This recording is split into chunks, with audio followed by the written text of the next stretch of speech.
Good day everyone! Welcome to my channel. This is Hot Sports Balita. Para sa balitang sports, labis na ikinababahala ni National Team Head Coach Tim Cone ang unti-unting pagkalagas ng kanyang manlalaro sa Gilas kung kailan papalapit na ang kanilang laban para sa third window ng FIBA Asia Cup qualifier sa darating na Pebrero, kung saan ay kakaharapin nila ang Chinese Taipei sa February 20 at New Zealand sa February 23. Nahaharap ngayon ang kupuna sa matinding pagsubok matapos malagasan ng dalawang manlalaro. Ang una sa listayang 7'3" center na si Kai Sotto, makaraang magtamo ng torn anterior cruciate ligament o ACL sa kanang tuhod nito habang naglalaro para sa kanyang kupunan na Koshigaya Alphas sa Japan B-League. Matapos ang naging pagsusuri, ay binigyan si Sotto ng 6 na buwan o higit pa para sa kanyang recovery period.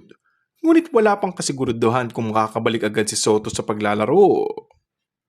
Ikalawa sa lista na yan 2-time UAAP MVP at former DLSU Green Archer na si Kevin Kiambao na kasalukuyan ngayon naglalaro sa Korean Basketball League para sa kupunan ng Goyang Sono Sky Gunners.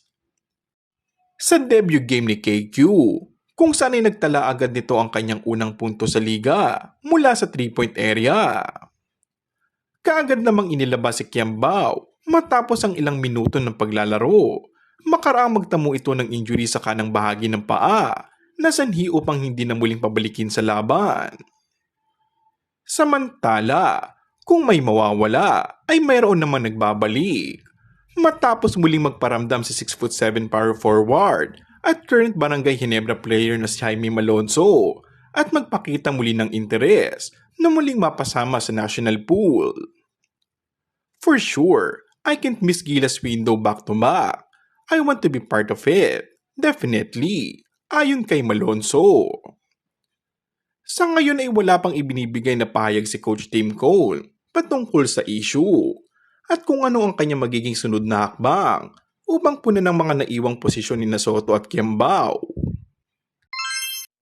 Kung bago ka lang sa aking channel ay mag-subscribe at pindutin na rin ang notification bell.